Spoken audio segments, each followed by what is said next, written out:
چند سال قبل ریلوے اسٹیشن فاروقآباد کا شمار پاکستان کے اہم اسٹیشنوں میں ہوتا تھا جہاں ریل گاڑیوں کی گہما گہمی نظر آتی تھی۔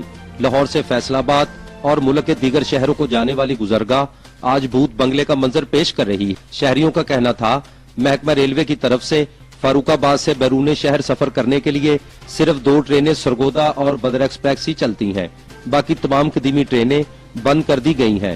سرد موسم میں ریلوے افسران کی ستم ظریفی یہ کہ ان دونوں ٹرینوں کی بوگیاں بھی اتار لی ہیں۔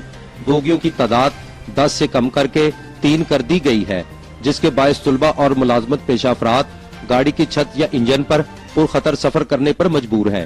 تاہم شہریوں نے وزیر ریلوے شیخ رشید سے پرزور مطالبہ کیا ہے کہ فاروقآباد ریلوے اسٹیشن کو اثر نو فعال کیا جائے اور گزشتہ ادوار میں بند کی گئی ٹرینوں کو دوبارہ بحال کر کے بہتر اوقات کار کے مطابق چلایا جائے۔